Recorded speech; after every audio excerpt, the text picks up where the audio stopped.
University. I'm very pleased to welcome Professor Paul C. Adams from Texas University at Austin to our faculty seminar. Professor will deliver a presentation today under the title A Return to Place, Disentangling from Digital Media. But before I invite Professor Adams to present his ideas, I would like to ask Professor Jacek Kotus for a few introductory words about Professor. So Jacek, please go ahead. Yeah, thanks, Adam. Howdy, guys. Howdy from Texas.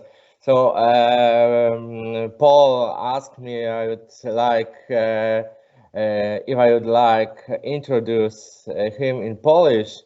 So I checked the language, and Paul, that song will be for you, especially in Polish.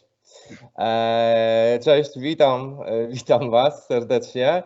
Mam nadzieję, że mnie słyszycie. Dawno przez Teamsy nie komunikowałem się.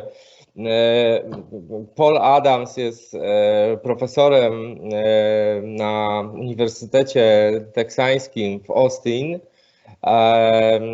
Otrzymał doktorat w 1993 roku na Uniwersytecie Wisconsin Madison.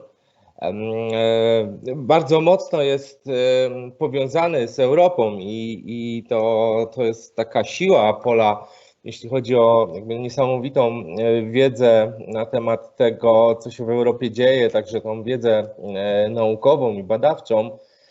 Miał kilka stypendiów, kilka pobytów w Europie. Bardzo silnie współpracuje cały czas z Karlstad University in Sweden, w Szwecji,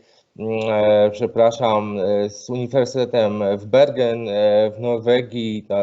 Ten obszar skandynawski jest taki bardzo silnie uprawiany naukowo przez Paula. Także miał pobyty stypendialne w Nowej Zelandii, w Canterbury, University of Canterbury i w McGill University in Canada, w Kanadzie, Jest autorem 3 książek o geografii, taki podstawowy nurt zainteresowań od lat profesora Adamsa. Jest także koautorem 3 kolejnych właśnie z obszaru geografii, a w 2020-2021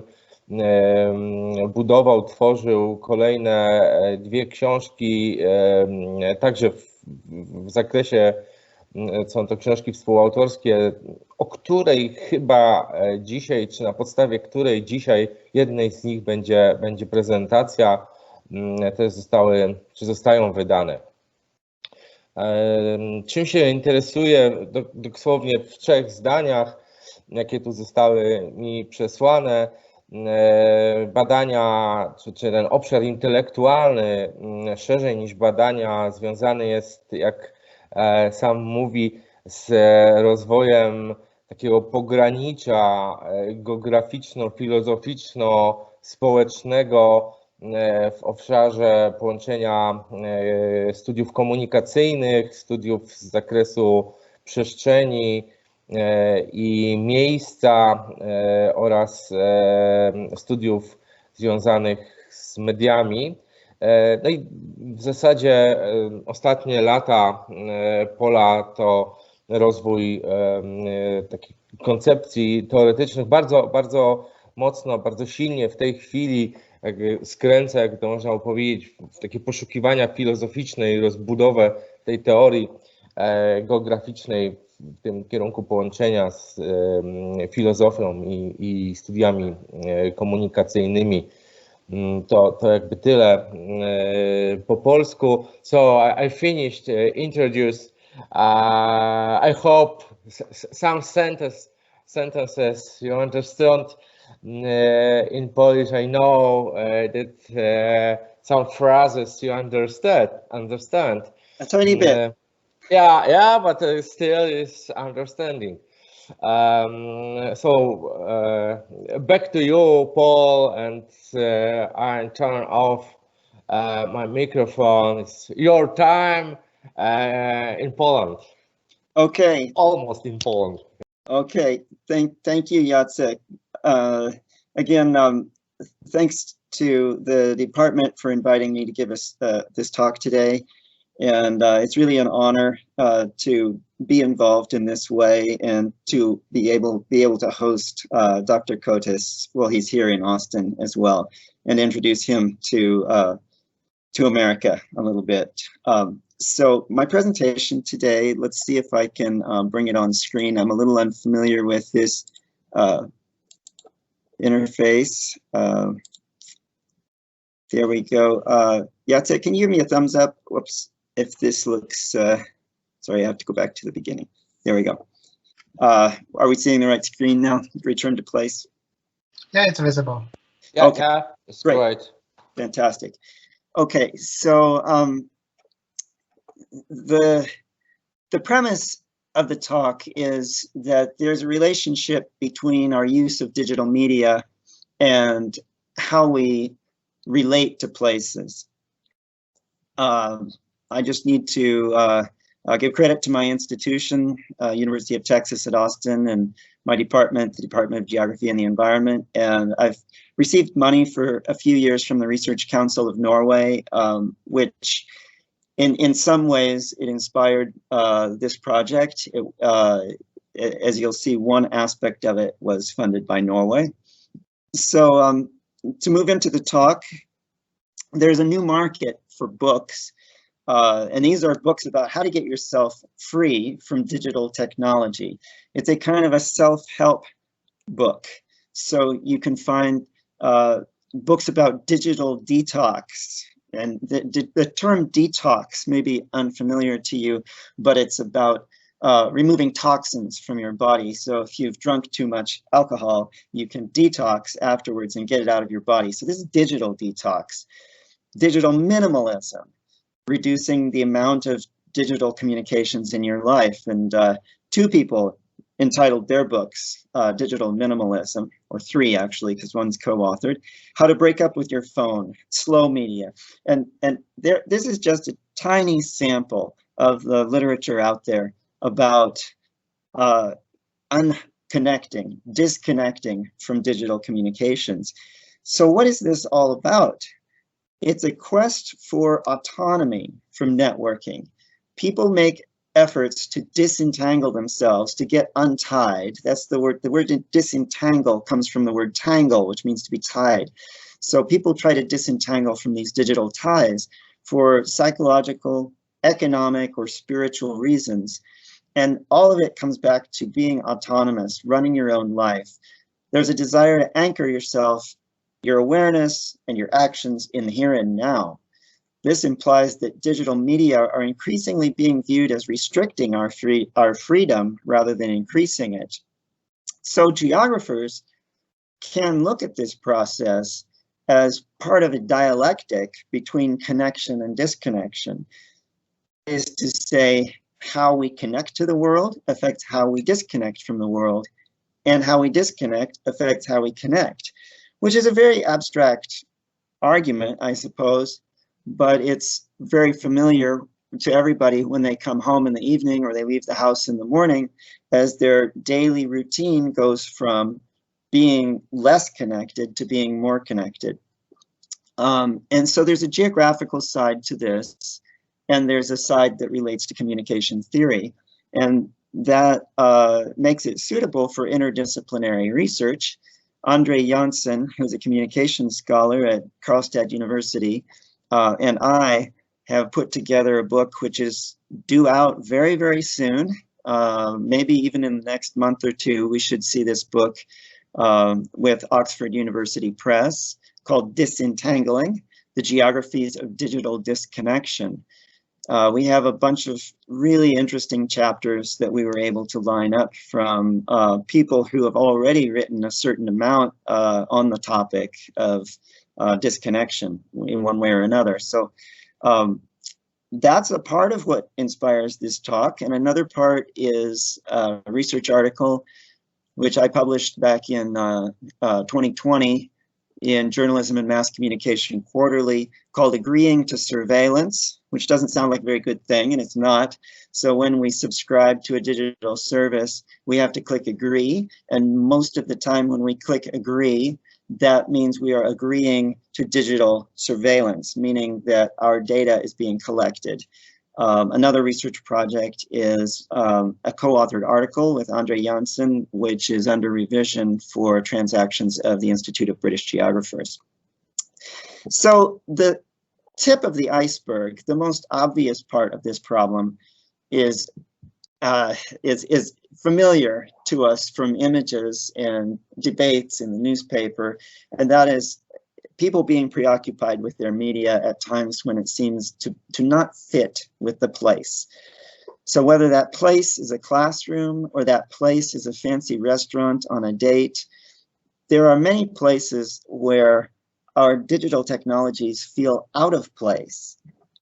And another way to say that is that technologies seem to be damaging or harming our connections to place. And so there are core questions about this issue of entanglement that come back to questions of place as well. But if we turn to entanglement alone, what it means is surveillance has become ordinary, constant, ubiquitous. We are always contributing digital information, and that digital communication stream disturbs the context or the solidity of our social lives. Helen Nissenbaum has written a book about this phenomenon of our worlds being brought together in ways that disrupt our efforts to separate parts of our life.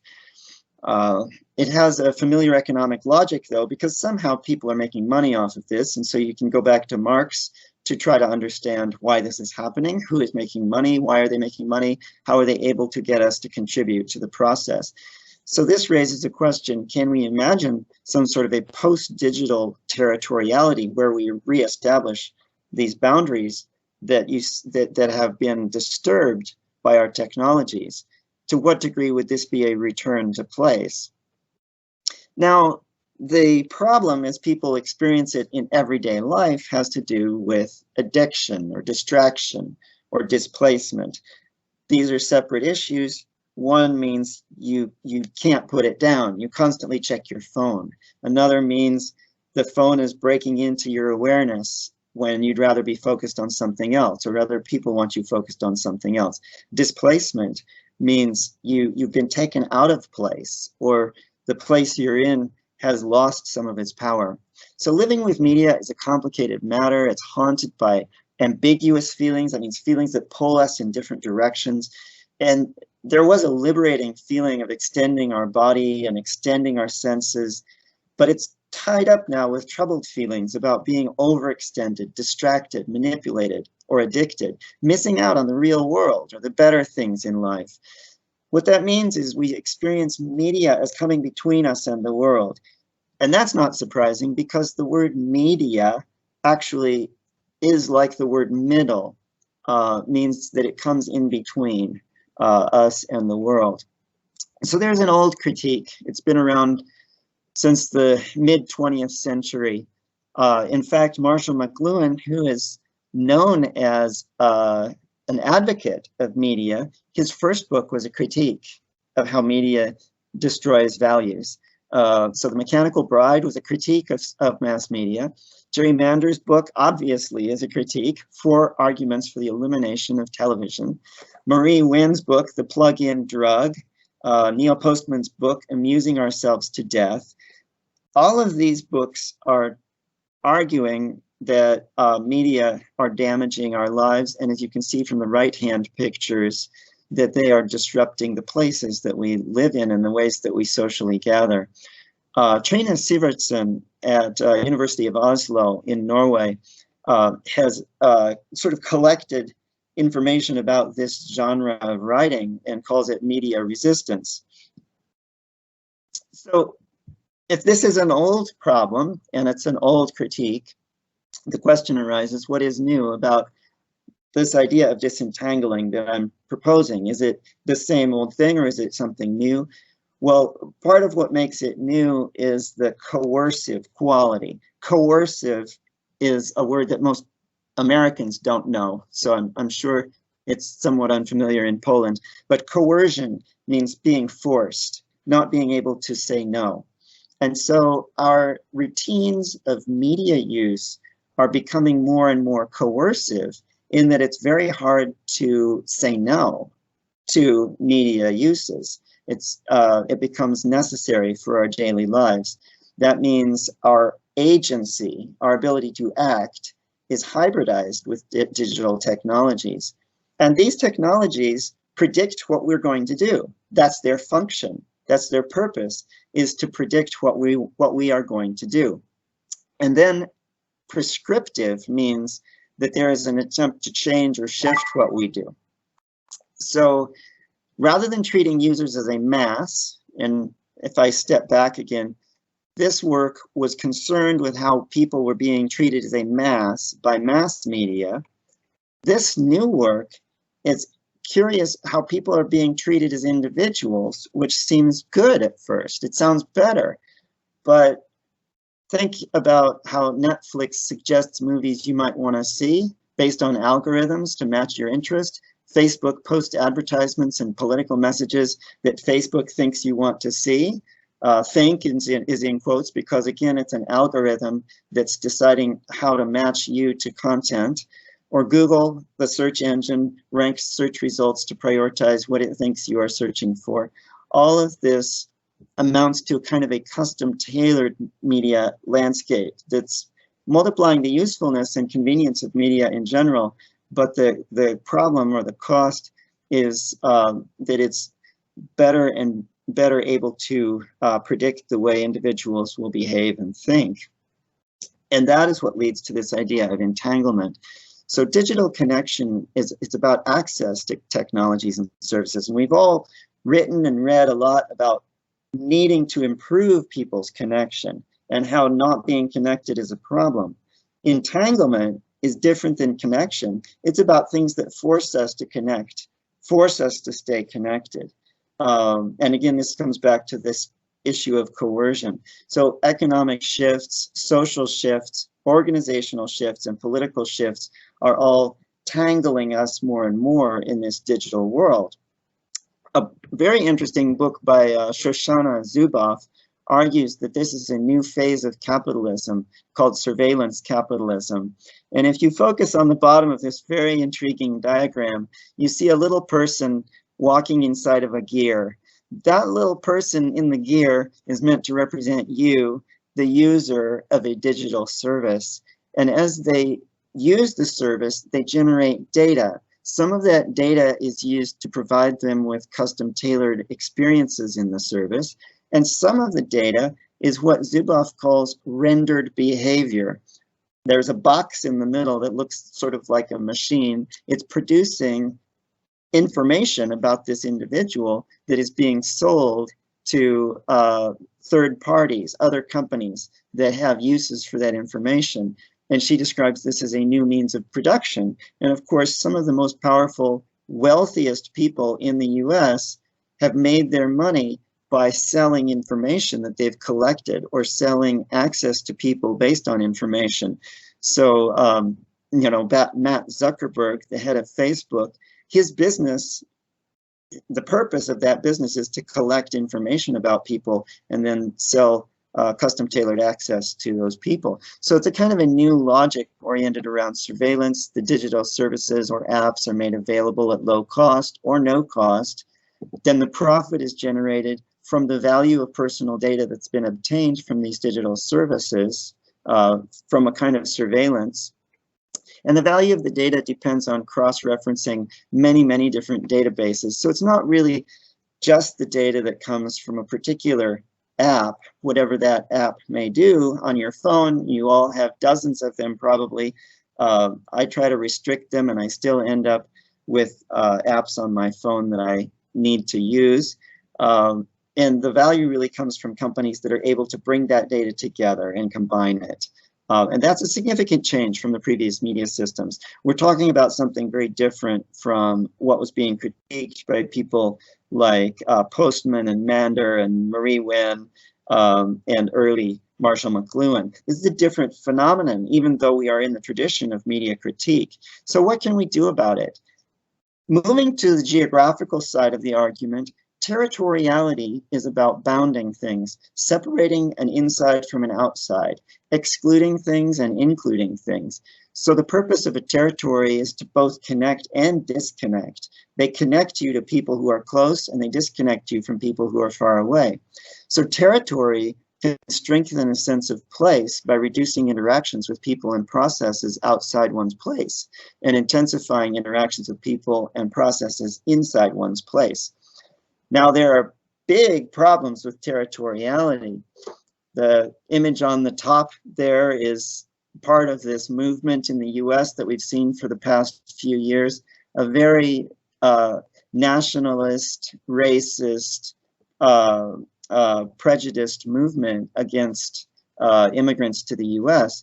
And a very similar thing has happened in Britain with the Brexit movement. And so territoriality can take an ugly form involving nationalism, ethnocentrism, racism, chauvinism, prejudice, discrimination, segregation, and militarization.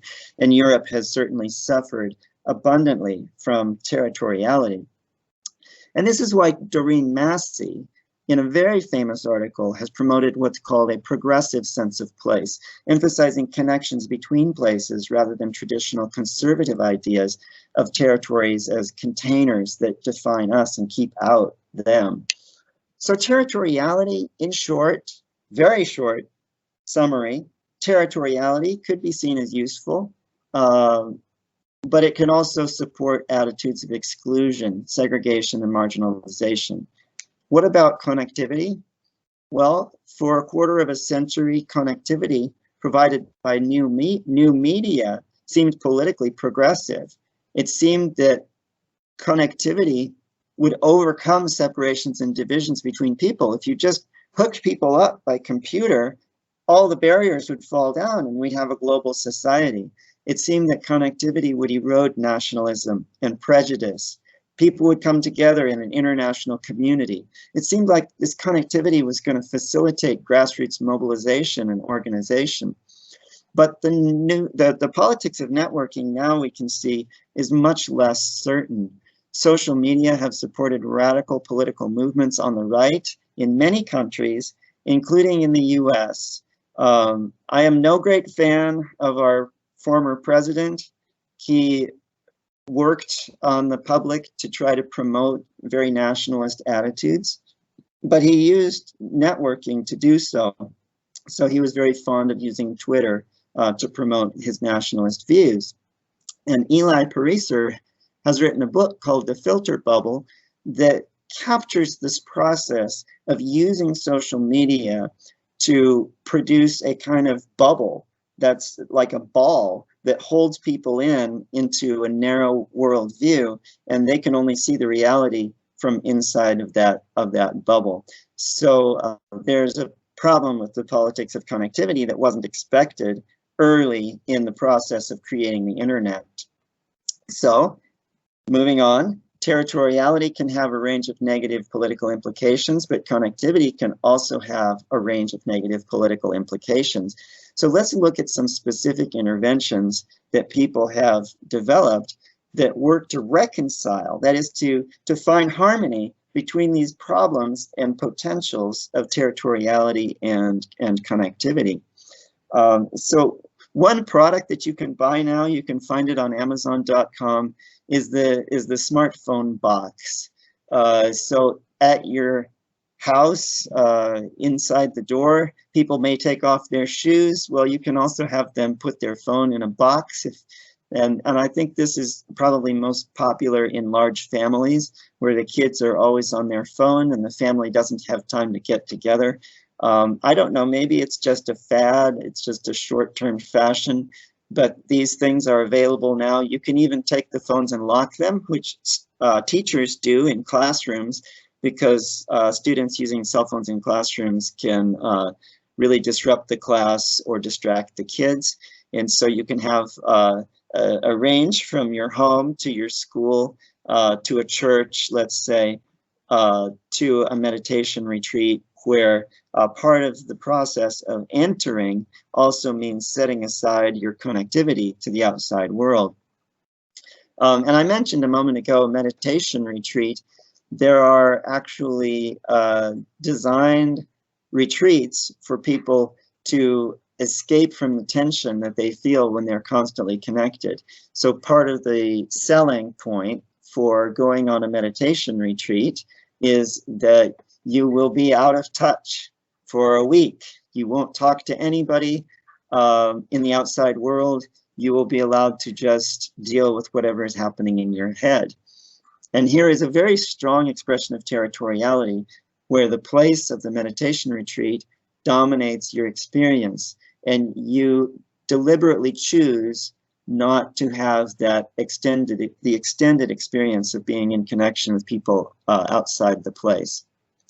Another way that people can disconnect is by going on long hikes out in the mountains. This is one of my favorite ways to disconnect. So the whole project reflects a personal interest. I do love to go hiking in the mountains, and part of the appeal is that you turn off your phone because you're out of range.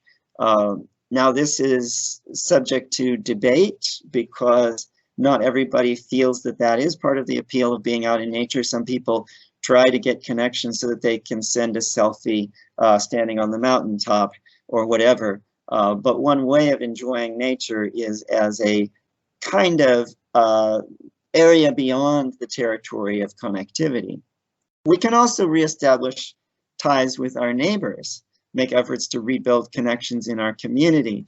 I'm sure you're all familiar with Homer Simpson and his neighbor here. That has actually been a very interesting process in our neighborhood because of COVID. Since the onset of COVID, I would say our interactions with our neighbors have multiplied 3 or 4 times, if not more. We just see them every day and say hi to them, where before COVID, we weren't around our houses, we were at work, and we didn't have much interaction with our neighbors. So these are all ways to sort of reconnect to place, reestablish connection between self and place. Another way is through what we call analog media.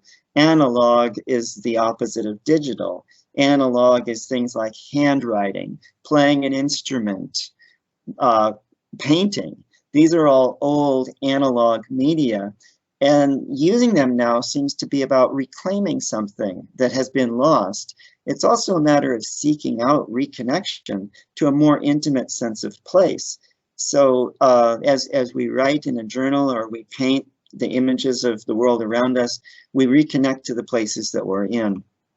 So just to summarize where we've been so far, the politics of disentangling involve reestablishing lives that are based more on place and supported in one way or another by territoriality. And all these techniques are just a tiny selection of techniques that I think people are using now to reestablish a stronger sense of place. So whether that's using a smartphone box, which is a micro territory, or going on a meditation retreat, which makes the place you're in the only place you interact with, so the territory becomes very powerful for the person in it. Venturing outdoors beyond the territory of the digital connections. Neighboring, that's talking to your neighbors, talking to the people next to your house, learning to use analog media or redeveloping our skills with analog media. These are just a few examples of ways to reconnect to place. So a few final thoughts, and then I'll also talk a little bit about the chapters in the new book. So the route to redefine territoriality involves rededicating ourselves to the places where an analog pace, affect, and boundedness are asserted in resistance to the digital pace and connectivity. The hearth is a term that was used for the fireplace, but it meant more than just the fire, more than just the heat. The hearth as a term also symbolizes the center of the home, a place of meaningful talk and reassuring physical proximity. And so we can reestablish the hearth in our home by relating to the home more strongly, allowing its territoriality to control our lives a bit more and letting the connectivity control our lives a bit less. This would be, we could think of this as a kind of post-digital territoriality, because we already are in a digital world. We can't make that world go away. We are coerced in many ways into using that world. But this is a post-digital territoriality, which is a sort of strategy that draws on place and territory to avoid digital oversaturation, entanglement, and datafication. So where does research go from here? The chapters that Andre and I were able to collect for this book covered a wide range of different topics. So we have a researcher looking specifically at tracking, which is a specific aspect of our digital devices. Most of our, well, all of our cell phones now are able to track our movements, meaning that the apps that you use include locational data when they offer information to you. That location data that says where Dr. Adams was at 10 in the morning and 12 at noon and 2 in the afternoon, that data is continually collected by the phone through multiple technologies, some of them using GPS, some of them calculating distance from cell phone towers. And those different technologies work together to locate you, and that information is shared with a range of different apps. And in some cases, it's very hard to turn off the tracking functions. And in some cases, things are tracking you that make no sense to be tracking you, including games. That the game is a simple color or number game that you do on your phone while you're sitting on the bus. It doesn't seem to need your location, but it is collecting the location and it is sharing that with the service provider. So tracking, as one of our authors points out, is becoming extremely common and very difficult to avoid. Another chapter looks at international relations. We wouldn't think that international relations and economic development have a lot to do with disentangling, but as a matter of fact, Mimi Scheller, probably our most famous author, writes about the use of new technologies in the context of post-disaster recovery and the very different worlds that the aid workers are living in versus the local people, having to do with connectivity and also with entanglement. Another chapter looks at social status. So it used to be a sign of status to have the computer, to have access to the internet, to have broadband or fast access to the internet. Now it's a sign of social status to be able to tell your friends that you cut loose and were not connected for 2 or 3 weeks, let's say during the summer. So status or social prestige is now linked more to disconnection as well as connection. Sleep. We have a chapter in there about sleep. You would think that sleep would be a time when you are disconnected. Certainly, that would be a time when you're not networking because you are asleep. Well, as one of our chapter points out, there's a lot of technology now that will monitor you as you sleep that's made for presumably helping you sleep better. And there are a number of different apps that listen to your heartbeat and your breathing and monitor your movement on the bed, and they can offer prescriptive advice on how to improve your sleep. So it's not for everybody, but some people end up being networked as they sleep. Many people are networked after they die, which is very strange and creepy.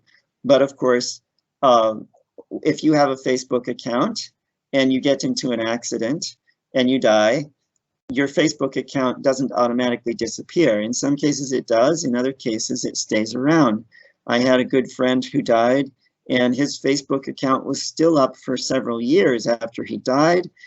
People were posting on it, telling him that they remembered him, wishing him happy birthday, you know, even though he was no longer with us. And there are in fact services that you can buy, you can pay for, that will maintain your social media presence after you die. And there are even artificial intelligences that will learn what you're like and learn how to communicate as if they were you, and then communicate after you die, perpetuating your social media presence. Very interesting chapter on death. One on ruins, which is to say buildings that are abandoned, we call them ruins. But online, if you create a virtual environment and no longer use it, it doesn't fall apart. It just stays online and is abandoned. And somehow or other, the authors were brilliant enough to write a whole chapter about digital ruins. Intimacy. Well, this, of course, is one of the earliest moneymakers on the internet. Physical intimacy, finding a partner, romance, sexual relations.